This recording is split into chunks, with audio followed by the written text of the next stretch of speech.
We are living in a visual culture more than ever.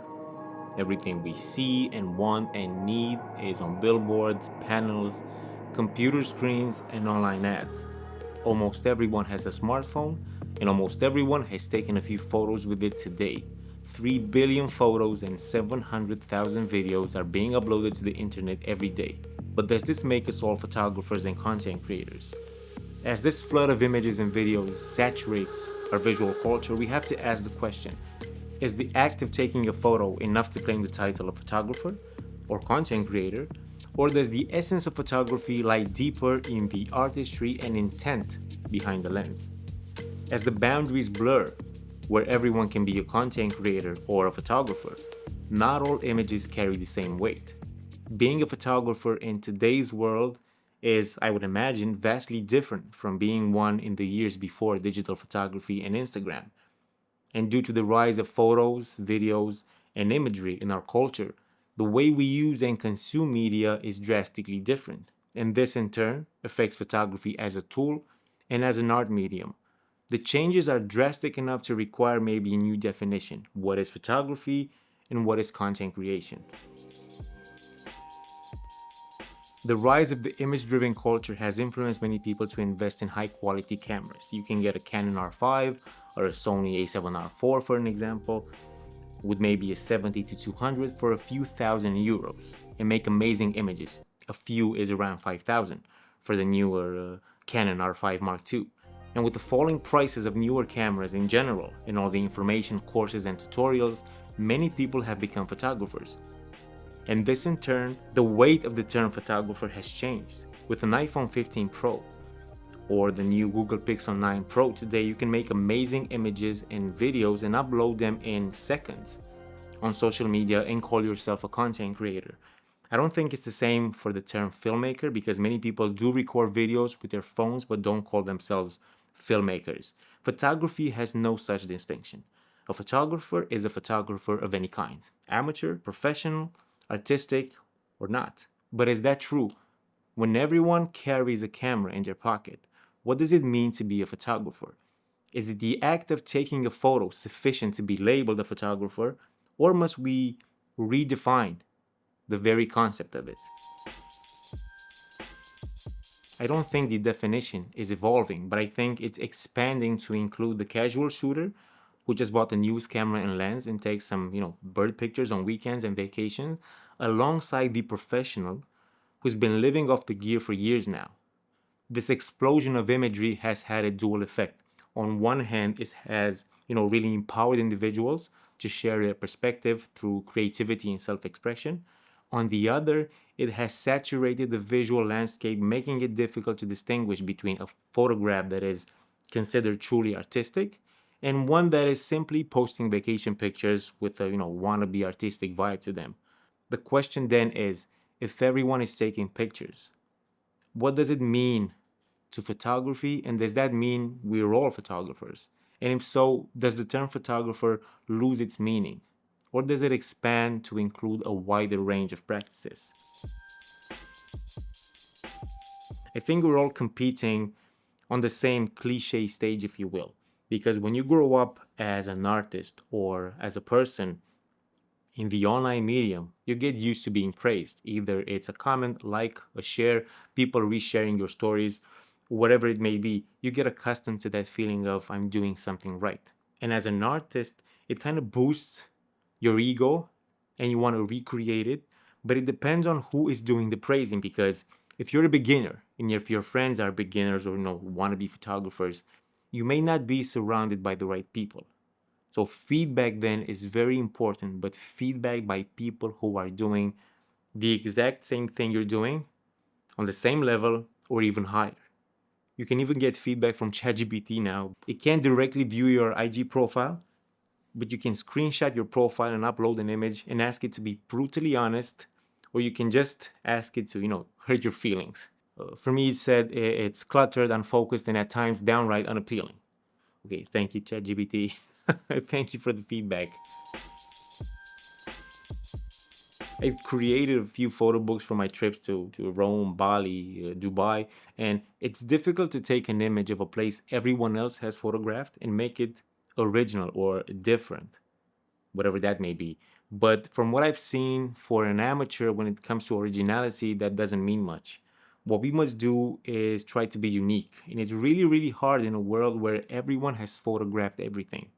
To be creative or original, it's about competition and riding the trend more than anything. We see other photographers' photos or look at YouTube and see content creators shoot something and think, no, I can do that.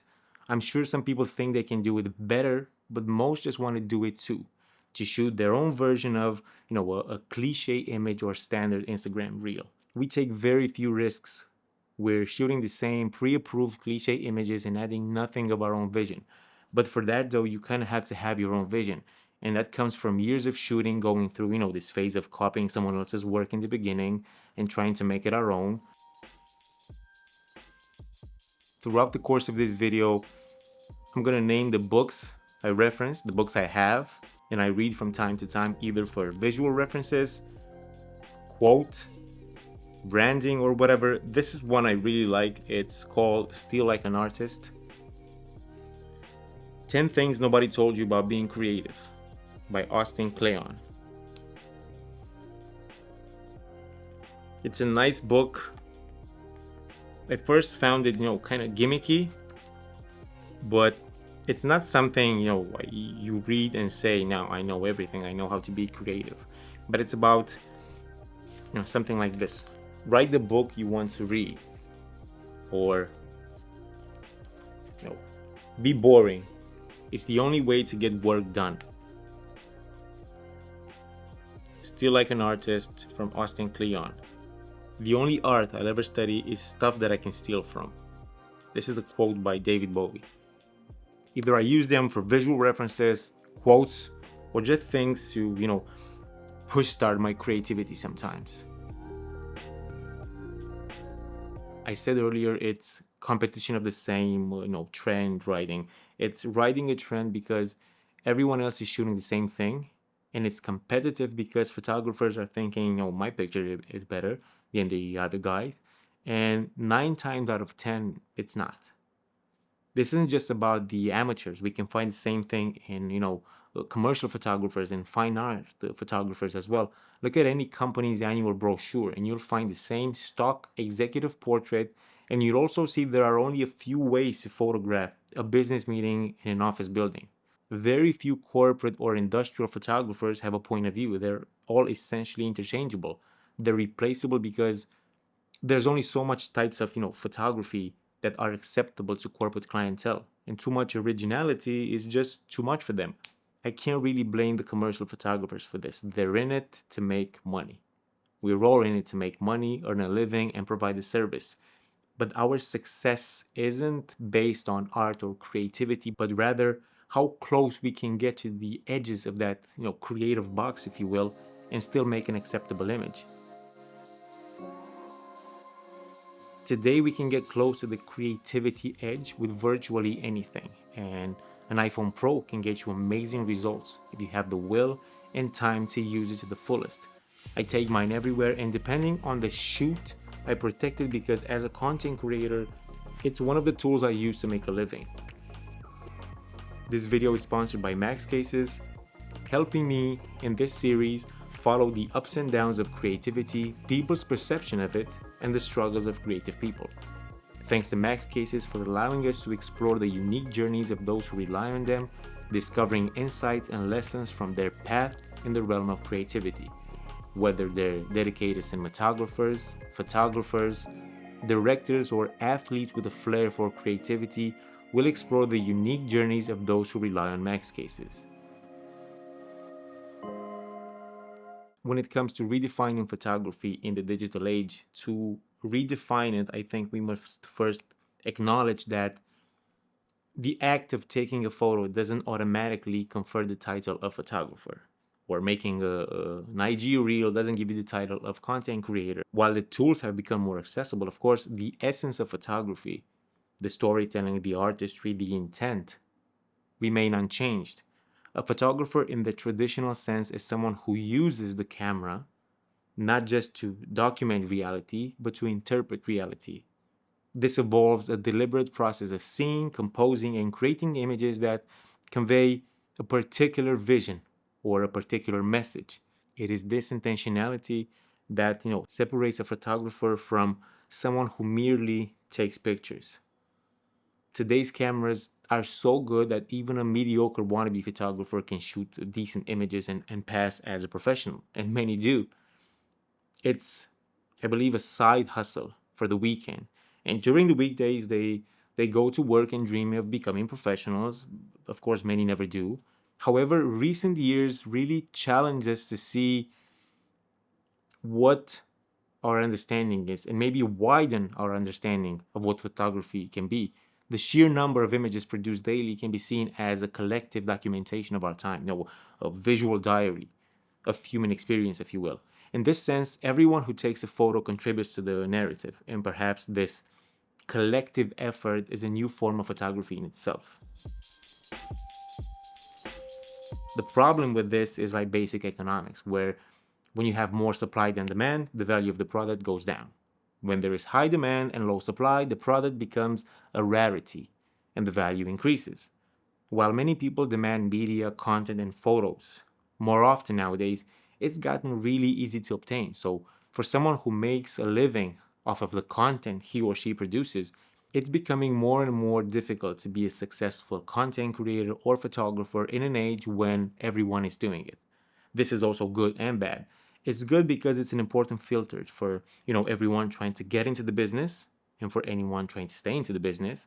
It's basically survival of the fittest, trying to provide quality content to a growing number of customers who don't really value it. They don't value it because there are a lot of people doing mediocre jobs and also growing number of customers requiring a mediocre content because the game is numbers now, not quality. There are, of course, many clients and professionals who are exceptional at their job, but for the most part, it's a numbers game. So the bad part is everyone is kind of replaceable. Because if you charge more than the hobbyist who just bought the newest camera, who will work for less, you won't get the job. And by the time the client realizes, if ever, they're not saving money but wasting it on people who are only doing it on the weekends, it's already too late. In a more general sense, the presence of more photos and videos, especially today when clients are demanding vertical content, whether personal or commercial, leads to the decreased power and value of these pieces of content. In the beginning of photography, the power of the medium was that it allowed people to see from new perspectives and virtually visit new places. Now that most of the world has been documented in one form or another and is continually being documented, the value and worth of any one photo has gone down. But keep in mind, words like value and worth are defined by society and culture rather than the individual, because personal photos can still hold a great emotional value. The question then is, are we all photographers? Now, I think it's becoming more evident that while we are all participants in the photographic process, not everyone may be a photographer in the traditional sense. The distinction lies in the approach and intent behind the images we create.